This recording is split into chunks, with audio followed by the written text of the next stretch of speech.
Hi guys, my name is Rose, and welcome back to my channel.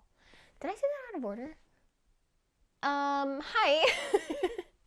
Welcome back to my channel. My name is Rose, and this is Flower Reads a Lot.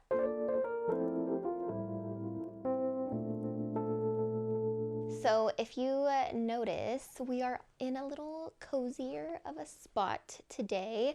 I moved my beanbag here because I didn't want to sit in my rolly desk chair. I wanted to sit in like a little comfy spot. I have my, hopefully I'm not rubbing against my mic. I'm sorry if I am. I have my Snorlax with me. I have my blankie, and we're just here to give some book recs.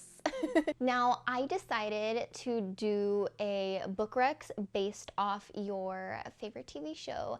Now, is this really your favorite TV show, or are these my favorite TV shows? I don't know, maybe we'll have some in common. But I wanted to put them in like an order so it would get more like niche or just like, I don't know, not as obvious as we went. But honestly, we're just gonna go through the way that I typed it up, the way that my brain thought of all of these recommendations. So let's start.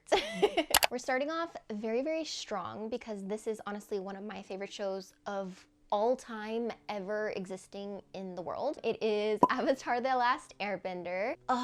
If you know, you know. Avatar: The Last Airbender is not just a kid's show. It is a masterpiece of storytelling and writing, and it is beautiful. I will say I have been watching the new live action of it, and I don't hate it as much as some people hate it. I literally watched an entire video the other day about it being awful, but it's fine, it's fine, it's fine. It's just different. But we're talking about the original Avatar: The Last Airbender. And my book recommendation for this, now this is compared to Avatar: The Last Airbender based off of like the magic system. So it is Sword of Kaigen by M.L. Wong. I kind of talked about this being in my current reads, I think. Did I? I don't know, but I'm pretty sure I talked about this book before. This follows a mother and son in this little island where they're basically like growing warriors, but they kind of find out that everything the son has known might not be the full truth of their history. In this, the reason why I would recommend this if you like Avatar: The Last Airbender is because the storytelling is amazing, the world building is amazing, just like Avatar: The Last Airbender, and also they are like water slash ice benders. There's also kind of airbenders in this, so the magic system is very bender-esque, you know? So I might be trying to push an agenda here with this next recommendation, but if you ever watched the Winx Club when you were a kid, or you currently watch it, I know there's a live action show. Again, I've not seen the live action show. I'm not talking about that. I'm talking about the original cartoon. If you like that show, read Zodiac Academy. This might be my agenda of recommending Zodiac Academy to everybody. Am I gonna find a way to bring it up in every video? Probably, okay? I'm so sorry. Just, Solaria is literally, I think Solaria is a name in Winx Club. I'm pretty sure somebody said that during our podcast. I don't remember, but this is just very that, you know what I mean? Even though there's like werewolves, there's vampires, there's whatever, it's just giving Winx Club, you know? A bunch of people, young adults at a magic school dating each other. I don't know. It's like a spicy Winx Club, you know? I'm not giving much of a description of it, but you just know. Just read it. Now, the next show, which is actually one of my favorite shows ever, I've not finished like the last couple seasons of it though. It is Criminal Minds. Oh, the show is so good. It follows FBI profilers and their different cases, like catching serial killers, like terrible people. The obvious book recommendation for this is, of course, The Naturals by Jennifer Lynn Barnes. This is literally like marketed as Criminal Minds, but make it young adult. It's so good. Just read it. If you like thrillers, if you like Criminal Minds, obviously, but you just need like a little break, like a little lighthearted, silly, goofy break, read this. It is kind of dark for a YA. I think it's so good. But I do have a second recommendation for this, and it is a book that I just read. It is Ask for Andrea or Ask for Andrea. I never decided or looked up how to say this title, but it is by Noelle Ely. This book is amazing. This book is amazing. The reason why I recommend it if you like Criminal Minds is because it follows a serial killer. However, it is not in the way that like it follows a serial killer killing people. Like his POV, it's not like that. It actually follows the girls that he killed and murdered. And it follows their point of views. So it's just so good. I just feel like if you like Criminal Minds, there's no way you're not gonna like this book, right? Yeah. Now, the next one. I think this really is just like based off of the shows that I like. But yeah, the next series is The 100. The 100 basically follows like the future of Earth. It's like a sci-fi show. I'm pretty sure it's from the CW. The CW puts out bangers, so I'm just saying. So the 100 follows a group of teenagers that are sent down to Earth to see if it is survivable. Their people have been living up in like a satellite station, and I just feel like The Darkness Outside Us is the perfect book recommendation for this. It literally feels like you're reading The 100. Like it's so good. This follows two teenagers in like a little space station shuttle. Yes. And they have to do these different tasks in order to keep the, what is it called again? I literally read this for my podcast. Go watch that episode, by the way. It's so good. Whatever it is called, they have to do tasks to keep it running, but there is a huge twist. Just read it. I don't want to give too much away. The next book recommendation actually comes from a show that is loosely based off of a book, but I'm not recommending that book to you because I haven't read it and I've heard it's not that great. Sorry. It is The Haunting of Hill House.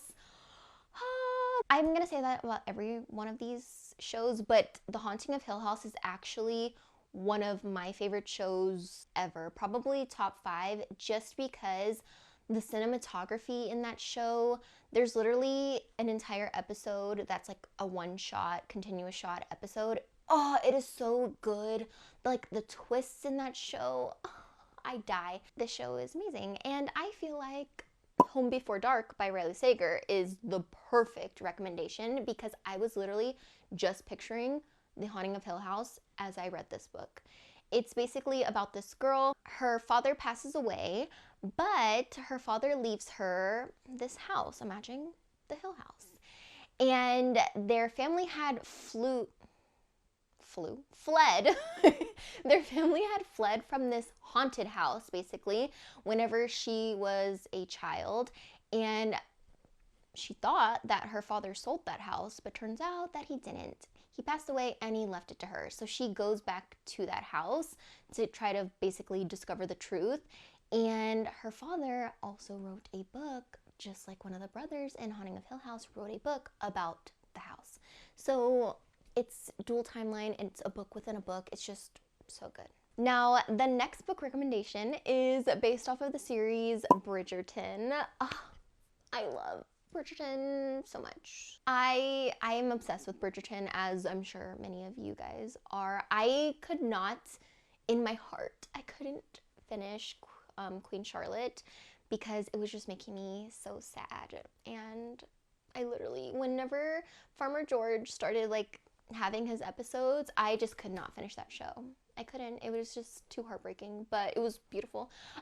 Anyways, the book recommendation for this, I have also talked about before. It is Half a Soul.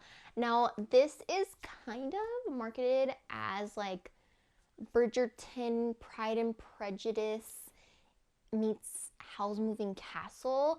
It is a very like fairy tale-esque book, lower fantasy. It's kind of set in the Regency era, but I've seen some people try to dispute that it's not very Regency. Now, I am not a stickler for that. I don't need complete accuracy, you know what I mean? So I'm just gonna say it is the Regency era, and I'm sorry if you disagree with me. This follows Theodora, who has half a soul because she was cursed by a fairy whenever she was younger. She lives with her aunt, and they're trying to like get her and her cousin like married off. Elias, who is the love interest in this book, is just amazing. I don't really want to like say too much about it. I just feel like you have to discover it for yourself, you know? It's very cozy fantasy. There are kind of high stakes, maybe like medium stakes, you know? But I love that book. Now, the next show is actually an anime. It is Demon Slayer, which is also a manga. So if you like the manga or you like the show, then you need to read this other book. Demon Slayer follows Tanjiro. He is a demon slayer.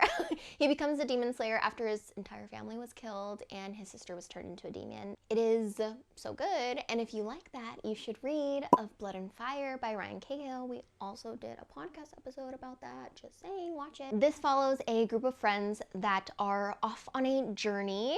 I also don't want to say too much about this, but let's just say there may or may not be dragons in this book. There may or may not be a family massacre. Not a spoiler, maybe it is, I don't really know. But just saying, it gives the vibes. It gives the vibes. There is a literal scene in this of like, it happens at the beginning of the book. It's whenever they have to go out and like kill and survive in the woods. And it reminds me of in Demon Slayer, whenever they're like out during it's not Hashira training. It's literally in season 1, in like the first couple volumes. It's whenever they have to go prove that they can become a demon slayer. You know what I'm talking about if you've seen the show. But yeah, just same vibes. Read that. My next recommendation might be a little niche. The show is not niche, but the book compared to the show, just stick with me, okay? Stick with me. So if you love The Walking Dead, now I am a new The Walking Dead lover. I have always like thought of watching The Walking Dead, but I just never did. And then years and years passed and I was like, oh, it's too late now. But me and my partner are currently watching The Walking Dead, and there is a character in that show, and I've heard that a lot of people stop watching the show after something happens to this character, and I knew about it. I literally knew about it. I knew exactly when it was going to happen. I knew how it was going to happen. And I even saw pictures beforehand. And it still broke me. It still broke me. But the show's great. It's about them killing zombies in a zombie apocalypse. Basic, but it's so good. If you like The Walking Dead, you should read Ring Shout. Now, stick with me here. It is not the same story at all. However, this is set in like an alternate America in like the 30s, I believe, where the KKK is running rampant in the South. And there's also the Ku Kluxers, who are like monsters. And so it follows this group of friends that are like trying to defeat them, basically. And it's so good. So read this. And the connection is like the Ku Kluxers are monsters, the zombies are monsters. Connection. Okay. The next show recommendation. This show came out a long time ago. It's based off of a true person, a real person. It is Inventing Anna on Netflix. If you guys have seen that, please, like, is it not so good? It's so good, okay? It is about this girl pretending. Literally, it's literally what it is about. She's just pretending. She's just out there lying to literally everybody, and it's amazing. But if you like that show, you have to read Yellowface. Yes, I get it. It's different, but it's just the same vibes. You know what I mean? Same vibes. But Yellowface has a little more commentary to Inventing Anna. And Inventing Anna was just based off of the actual person that was pretending to be this like rich, glamorous woman. But in Yellowface, it follows a white author literally like basically doing Yellowface and pretending to be, well, I wouldn't say pretending to be Asian, but trying to be more ambiguous and selling something that's not hers. So yeah, she's pretending. Now we're gonna go way back to Pretty Little Liars. If you like Pretty Little Liars, read Five Survive. Now stick with me here again. I'm just gonna say that throughout the rest of the video. I did not love Five Survive. I did not love it. However, it just gives the same vibes, you know, of Pretty Little Liars. They have to figure out like who is blackmailing them, who is A. And in Five Survive, there's a group of teenagers that are on a spring break trip, and they are I think they're in an RV, and during that trip, they like break down and all hell breaks loose. Obviously, Five Survive. And it turns out that this might not be so random. There may or may not be like kind of blackmailing going on. There's a secret. It's just same vibes. This next one is a little more current. If you have recently watched Love is Blind, first of all, the new season, I liked this reunion better than I liked the reunion from last season. However, I feel like it needed more. We needed to call out some of the craziness a little bit better. You know what I mean? But anyways, if you like Love is Blind or even The Bachelor or The Bachelorette, then you should read Lipsticks and Camera Clicks. This was a book that I recently featured in my wrap-up video. I did not love this book, but it's just because of my personal preference and me personally not loving romance, contemporary romance, okay? That's just, the formula for contemporary romance sometimes doesn't work for me. But I will say the first like 80% of this book I was obsessed with. It follows this girl who is an aspiring like makeup artist, and she goes on to this reality show basically like The Bachelor, and it just, you know, there's kind of a love triangle, kind of not. So just read it. And my last recommendation, again, we're going way back for this one. If you have ever watched Desperate Housewives, I used to love Desperate Housewives. I actually used to watch the show with my mom whenever I was a kid. It is so good, so dramatic, like rich people drama, but it's like they have real problems. I mean, I'm not saying rich people don't have real problems, but like money can buy a lot of things. But it is just so insane, crazy. I love it. If you like that show, you should read Not So Perfect Strangers. I also talked about this in my most recent wrap-up. Same vibes. Like, it's just crazy. I love this book. It follows this woman who is escaping her abusive husband, and during this time, she sees this woman in a beautiful, gorgeous gown. She sees her like running away from this man who looks angry, and she's like, do I let her in the car? Do I not? She lets her in the car. Okay. Does she regret that? Do they escape? What happens? I'm not gonna tell you. One of the characters in this just gives Desperate Housewife, you know? Read that. Alright guys, I hope you enjoyed my video. That is it for my recommendations. I hope some of you guys read these books. If you do, let me know. If we have some of the same favorite shows in common, also let me know. Like this video, subscribe, comment. Okay, bye.